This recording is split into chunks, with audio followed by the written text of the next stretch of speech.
So I just wanted to take just a couple of minutes. I just really thank you for allowing me to meet with you and to kind of share this really cool thing that God is doing in my life.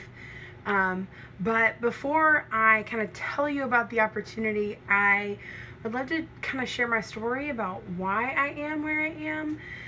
And so do you mind if I kind of share just a little bit about what the Lord's done in my life to get me to this point?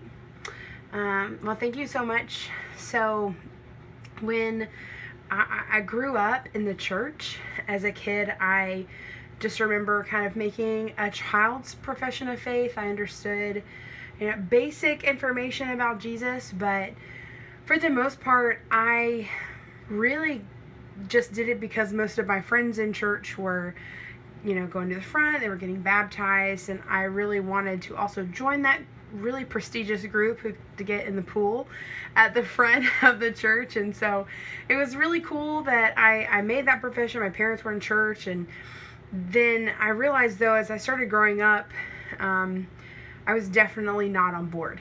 I went through some pretty significant issues where I just began to distrust the Lord. I watched my parents walk through some pretty hard years of ministry. I personally struggled with hurt in the church. I also struggled with some abuse. And so as I got into middle school and high school, I pretty much said, God, I'm just not going to do this. I don't believe that you're real. I don't believe that you're true. I don't believe that you're good, because if you were good, then these things wouldn't be happening. So I went through middle school and high school kind of on this typical roller coaster of like, I was at a camp and now I'm, really excited about God. Now I'm back and reality has set in. And when I got to my senior year of high school, I actually had just graduated and we were doing a discipleship weekend with our teenagers, and I was actually one of the college leaders who was there. I wasn't responsible for leading anything Bible study wise, but I was in charge of a group of high schoolers and middle schoolers.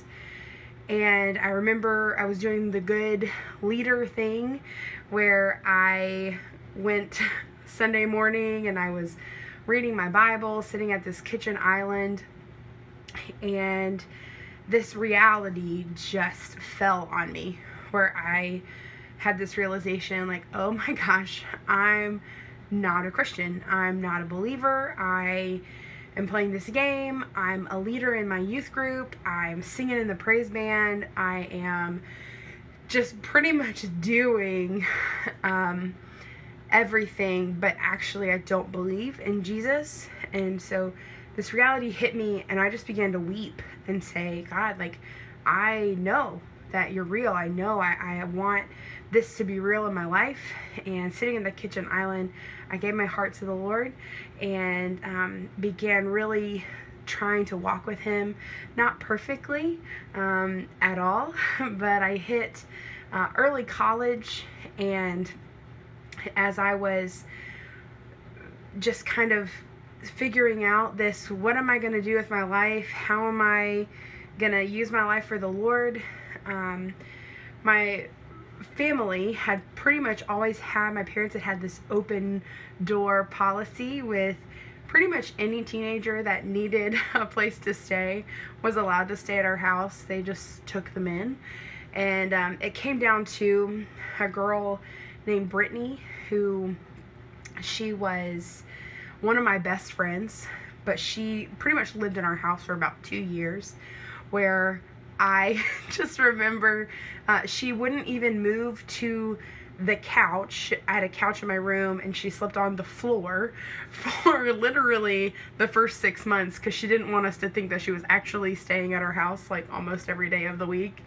And then she finally, as she was living at our house, I watched her walk through this crisis of faith where we were learning the same things, we were hearing the same gospel, and yet nobody was really discipling her. And even for me, I didn't know how to disciple her because someone wasn't really discipling me well. And so as I I just remember the Lord very clearly saying, people like Brittany are who you're going to live your life for. You are going to give your life up for the kingdom of God so that teenagers, middle schoolers, and high schoolers can see that I am worth it, and that the gospel is really important, and that it actually changes lives. And so from there, God really called me into ministry, which kind of brings me to where I am right now. So if you don't mind, I would love to kind of share why I want to go into this apprenticeship program. If you have just a couple more minutes, I'd love to share, if that's okay.